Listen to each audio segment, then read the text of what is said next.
Hi friends, உஷாவின் உலகத்திற்கு உங்களை அன்புடன் வரவேற்கிறேன். ஹாய் ஃப்ரெண்ட்ஸ், இந்த மாதிரி ரெசிபிலாம் ஹோட்டலில் போய் சாப்பிடணுன்னு இல்லைங்க, நம்ம வீட்லேயே ஹெல்த்தியாக பசங்களுக்கு செஞ்சு தரலாம். ஹோட்டலில் கொஞ்சம் கமர்ஷியலாக பண்ணுவாங்க, நம்ம வீட்லேயே ரொம்ப ஹெல்த்தியாக பண்ணலாம். செம்ம டேஸ்ட்டாக இருக்கும். நீங்களும் உங்கள் வீட்டில் ட்ரை பண்ணி பாருங்கள். வாங்க பன்னீர் பட்டர் மசாலா எப்படி செய்கிறதுன்னு பார்க்கலாம். நம்ம சேனலில் எல்லோரும் சப்ஸ்கிரைப் பண்ணிக்கோங்க, பக்கத்தில் இருக்கிற பெல் ஐக்கானை டச் பண்ணிக்கோங்க. வாங்க வீடியோவை ஸ்டார்ட் பண்ணலாம். நான் இன்றைக்கி பன்னீர் பட்டர் மசாலா செய்கிறதுக்கு 6 தக்காளி 1 வெங்காயம் எடுத்துருக்கிறேன். தக்காளி மேலே இந்த மாதிரி ப்ளஸ் மாதிரி லைட்டாக கீரி எடுத்துக்கலாம். 10 முந்திரி, இஞ்சி பூண்டு, 2 பச்சை மிளகாய். இஞ்சி பூண்டு கம்மியாக எடுத்துக்கலாம், நிறைய எடுத்துட்டா அந்த பன்னீர் பட்டர் மசாலாவோட ஃப்ளேவர் மாறிடும். இப்போ நாம் எடுத்த எல்லா பொருளையும் ஒரு குக்கரில் சேர்த்து 1 டம்ளர் தண்ணி விட்டு 2 விசில் விட்டு வேக வச்சு எடுத்துக்கலாம்.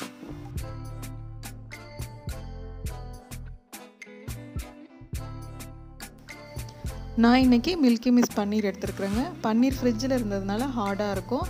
நம்ம எப்போ ரெசிபி செய்ய போகிறோமோ அதுக்கு 10 நிமிஷத்துக்கு முன்னாடி எடுத்து தண்ணியில் போட்டு வச்சிடலாம், சாஃப்ட் ஆகிடும். 2 விசில் வந்துருச்சுங்க. நல்லா ஆற விட்டுடுங்க. சூடோடு இருக்கும்போது அதோட ஸ்கின்னை நம்மளால் ரிமூவ் பண்ண முடியாது. நல்லா ஆறின பிறகு தக்காளி மேலே இருக்கிற அதோட ஸ்கின்னெல்லாம் ரிமூவ் பண்ணிவிடுங்க. இப்போ நல்லா சூடு ஆறின பிறகு நம்ம வேக வச்ச எல்லாத்தையும் சேர்த்து நல்லா நைஸாக அரைச்சிக்கலாம்.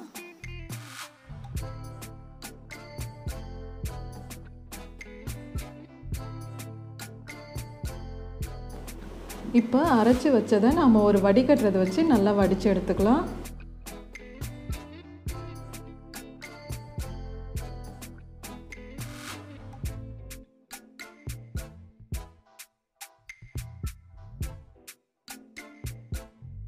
இப்போ நம்ம பன்னீரை கட் பண்ணி எடுத்துக்கலாம். உங்களுக்கு எந்த அளவில் வேணுமோ உங்களுக்கு ஏற்ற மாதிரி நீங்கள் பன்னீர் கட் பண்ணிக்கலாம்.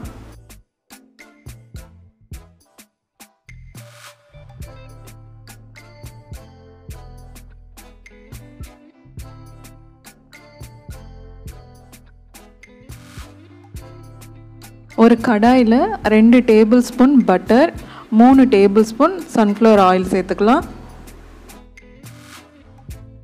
எண்ணெய் மிதமான சூடு வந்ததும் சிம்மில் வச்சுருங்க. சிம்மில் வச்சுட்டு 2 டீஸ்பூன் காஷ்மீரி சில்லி சேர்த்துக்கலாம். இந்த காஷ்மீரி சில்லி பவுடர் தாங்க நம்ம பன்னீர் பட்டர் மசாலாவுக்கு நல்ல கலர் கொடுக்கும். அதே டைமில் அதை கருக விடக்கூடாதுங்க. சிம்மில் வச்சுட்டு நம்ம சில்லி பவுடர் சேர்த்து ஒரு கலந்து விட்டுட்டு உடனே நம்ம அரைச்சி வச்சுருக்கிற வெங்காயம் தக்காளி கிரேவியை உள்ளே சேர்த்துக்கலாம். இப்போ ஒரு 2 நிமிஷம் நல்லா ஈவனாக கலந்து விட்டுக்கலாம்.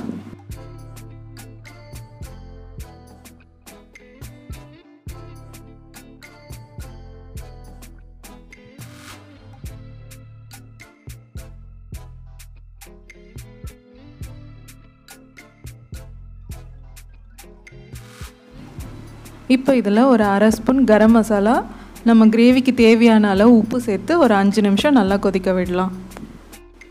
கரம் மசாலா எண்ணெயிலே போட்டோன்னா டக்குன்னு கருகி போயிடும், அதோட ஃப்ளேவர் எல்லாம் வெளியே போயிடும். இந்த ஸ்டேஜில் நம்ம கரம் மசாலா சேர்த்தோன்னா நல்லா ஃப்ளேவரோட சூப்பராக இருக்கும். கிரேவியோட கன்சிஸ்டன்சி உங்கள் விருப்பம் தாங்க. உங்களுக்கு திக்காக வேணும்னா அப்படியே வச்சுக்கலாம், இல்லை எனக்கு கொஞ்சம் வாட்டரியாக வேணும்னா கொஞ்சம் தண்ணி சேர்த்து ஒரு 5 நிமிஷம் கொதிக்க வச்சுக்கலாம்.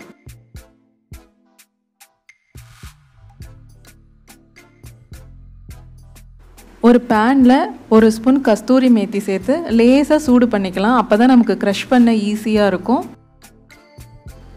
இந்த பன்னீர் பட்டர் மசாலா புளிப்பில்லாத தக்காளியில் தாங்க செய்யணும். இது மோஸ்ட்டாக பெங்களூர் தக்காளியில் தான் செய்வாங்க. ஆனால் இப்போ நம்ம ஊர் நாட்டு தக்காளியே அவ்வளோவா புளிப்பே இல்லை, அதனால தான் நான் இன்றைக்கி நாட்டு தக்காளியிலே பண்ணிட்டேன் நான். இப்போ நல்லா கிரேவி 5 நிமிஷம் கொதிச்சிருச்சுங்க. இப்போ இதில் நம்ம க்ரஷ் பண்ணி வச்சுக்கிற கஸ்தூரி மேத்தி சேர்த்துக்கலாம். கஸ்தூரி மேத்தி தான் பன்னீர் பட்டர் மசாலாவுக்கு நல்ல ஃப்ளேவர் கொடுக்கும். இப்போ இதில் 1 ஸ்பூன் சர்க்கரை சேர்த்துக்கலாம். பன்னீர் பட்டர் மசாலா எப்போவுமே கொஞ்சம் ஸ்வீட்டாக இருக்கும், அதுக்காக 1 ஸ்பூன் சர்க்கரை சேர்த்துக்கிறேன்.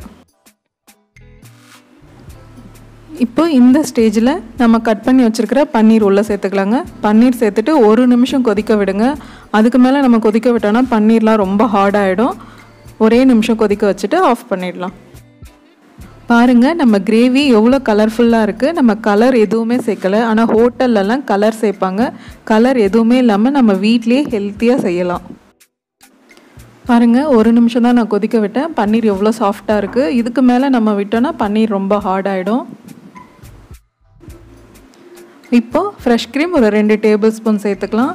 ஃப்ரெஷ் க்ரீம் இல்லாதவங்க நம்ம வீட்டில் பால் காய்ச்சும் போது அந்த பால் ஏடு இருக்குல்லங்க, அந்த பால் ஏடோட கொஞ்சம் பால் சேர்த்து மிக்சியில் அடித்து இதில் கலந்துக்கலாம். ஃப்ரெஷ் க்ரீம் சேர்த்ததுக்கப்புறம் கேஸ் ஆஃப் பண்ணிவிடுங்க. கேஸ் ஆஃப் பண்ணிவிட்டு ஒரு 2 டேபிள் ஸ்பூன் பட்டர் சேர்த்துட்டு ஒரு 2 நிமிஷம் நல்லா மூடி வச்சுருங்க. அப்போ தான் நம்ம போட்ட வெண்ணெய் அதோட எசன்ஸ் எல்லாம் நல்லா ஃப்ளேவர்ஃபுல்லாக கிரேவியில் இறங்கி இருக்கும்.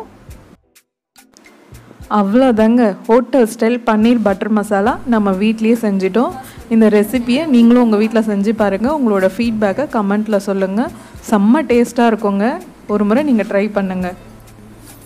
இந்த வீடியோ பிடிச்சிருந்தா லைக் பண்ணுங்கள், உங்கள் ஃப்ரெண்ட்ஸ் அண்ட் ஃபேமிலிக்கு ஷேர் பண்ணுங்கள். அடுத்த வீடியோவில் உங்களை மீட் பண்ணுறேன். தேங்க்ஸ் ஃபார் வாட்சிங்.